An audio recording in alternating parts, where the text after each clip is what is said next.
Este programa tem o apoio do Continente. Aprender a comer é saber escolher. Descubra a gama Bem-Estar Continente Equilíbrio, com probióticos, vitamina D e sem açúcares adicionados. Disponível junto aos iogurtes. Assim, toda a gente come melhor.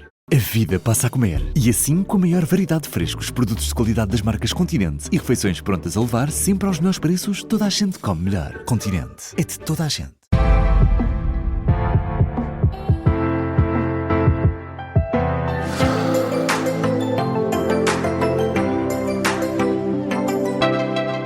Este é o Aprender a Comer da Rádio Observador, sempre com os conselhos para uma alimentação saudável com a nutricionista Mariana Chaves. Olá, Mariana. Olá, Nelson. Mariana, hoje vamos falar de regulação do apetite e eu preciso deste programa para mim também.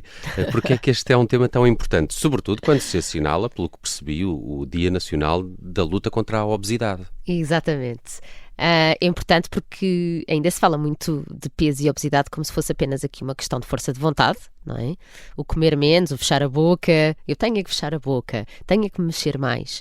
Mas o apetite não funciona assim de forma tão simples e é verdade que normalmente no penúltimo sábado do mês de maio assinala-se o Dia Nacional da Luta contra a Obesidade, que foi agora dia 23, e acho que é uma ótima oportunidade para explicarmos isto, não é? Que a fome, a saciedade, a vontade de comer, elas são reguladas por sinais biológicos e que são fortes.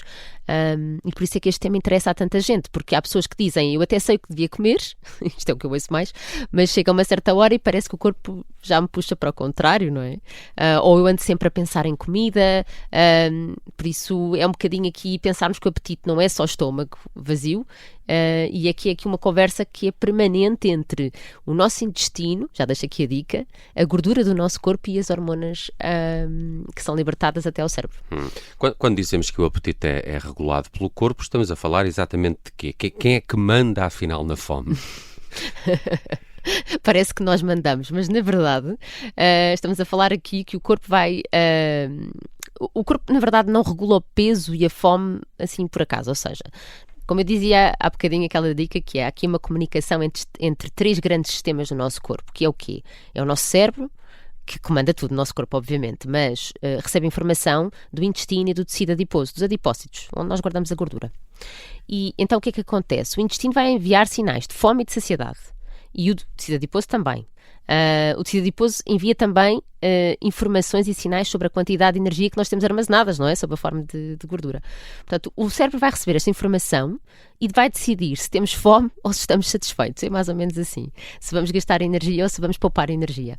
E uma das hormonas muito importantes aqui chama-se leptina. Ela é produzida mesmo na gordura e, em teoria, ela vai dizer o que é ao cérebro. Vai dizer, temos gordura guardada, não precisas de comer tanto.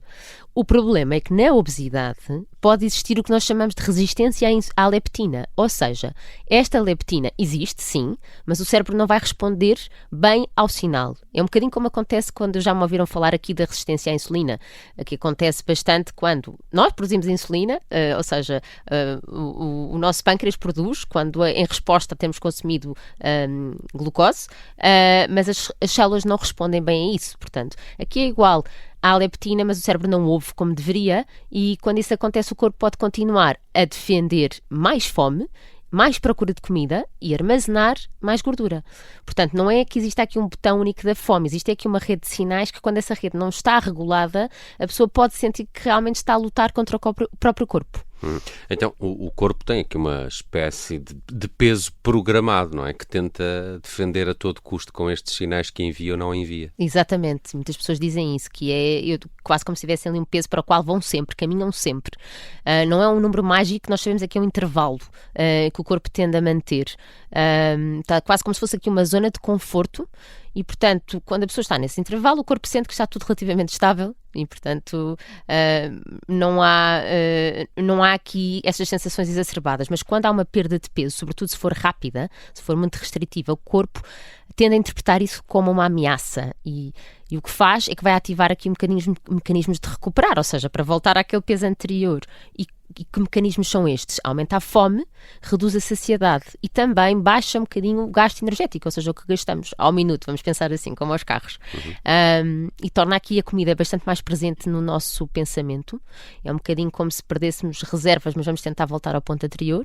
E por isso, isto é uma das razões, eu acho que manter o peso perdido pode não ser fácil, não é? Para muitas pessoas é o que é difícil, e não é só continuar a fazer a mesma dieta. Muitas vezes, depois de emagrecer, o corpo vai querer voltar atrás e é preciso ter uma estratégia concreta, diferente da anterior. Isto é, o corpo ativa estes mecanismos para recuperar peso, a pessoa sente com isso que tem fome, se calhar, não é? Ou seja, a fome não é simplesmente uma decisão nossa, estamos a reagir de alguma forma a sinais que o nosso corpo nos está a enviar. Exatamente, sinais biológicos, é isso mesmo.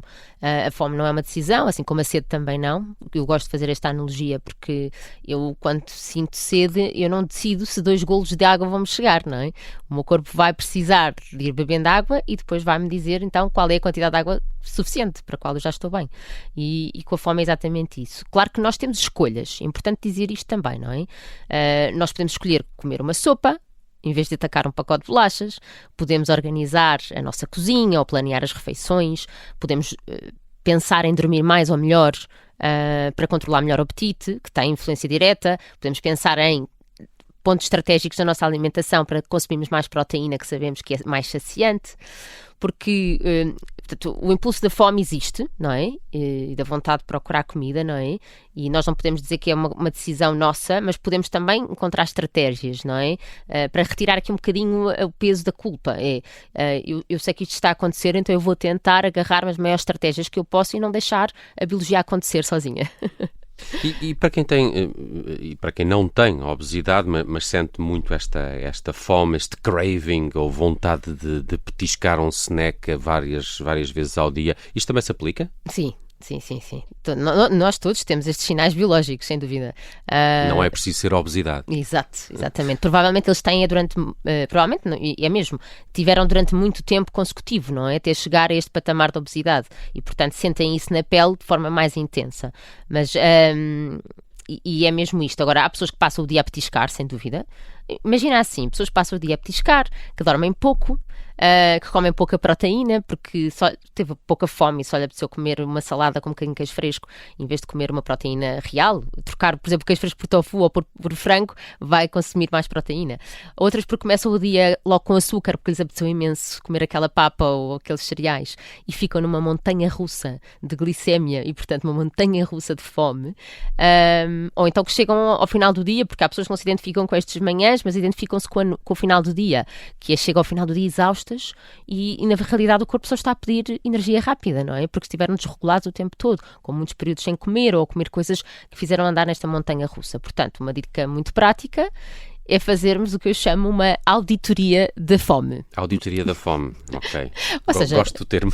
Não, mas é verdade, sabes? Estou a perceber. Nós planeamos tanto, então em termos profissionais planeamos tantas coisas e depois deixamos a fome aqui um bocadinho ao Deus dará.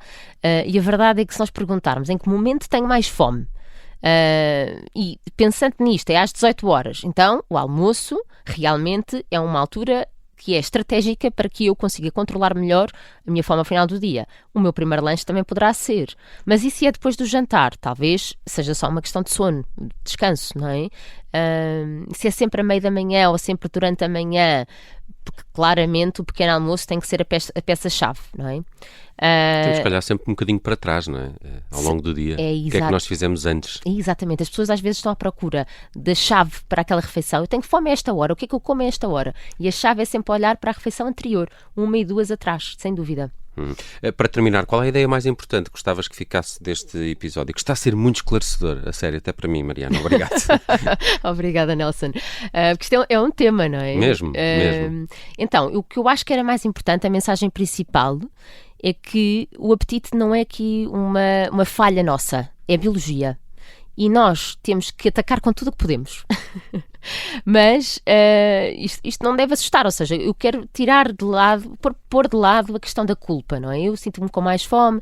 Não, eu neste momento está-me a acontecer isto, vou pensar um bocadinho, editar a auditoria de porquê que pode estar a acontecer, em vez de me assustar ou simplesmente de incorporar isso como uma realidade absoluta que eu não posso fazer nada, e a percebermos um bocadinho de que precisamos de ter uma relação mais saudável com a comida, com as nossas rotinas, aprender a ler melhor os sinais do nosso corpo, perceber quando a fome é física. Já falámos aqui em alguns programas quando a fome é física ou quando a fome é emocional, ou quando é cansaço, ou quando é má organização, que isto também é real e está tudo bem com isto. Mas, na verdade, isto devia ser era um impulso para nós mudarmos, não Isso é bom sinal, porque são coisas que nós podemos mudar, de facto, não é? Exato, e até daria um bom episódio, eu diria, para uma próxima vez. Podemos marcar já para a semana esse mesmo tema, Mariana. Está Boa. feito o Aprender a Comer desta semana, muito, muito importante. Partilhem este episódio também, porque falamos da forma como regulamos melhor o nosso apetite, o que é que podemos fazer para o regular melhor. Isto também a propósito do Dia Nacional da Luta contra a Obesidade, que se assinalou por estes dias, no passado dia 23. Aprender a Comer com a Mariana Chaves, sempre disponível também no site do Observador e nas plataformas podcast. Até para a semana, Mariana. Até para a semana, Nelson.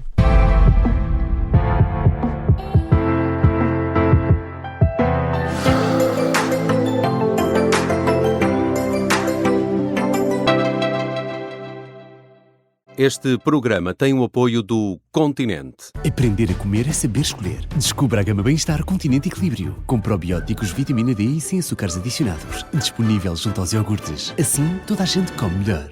A vida passa a comer. E assim, com a maior variedade de frescos, produtos de qualidade das marcas Continente e refeições prontas a levar, sempre aos melhores preços, toda a gente come melhor. Continente. É de toda a gente.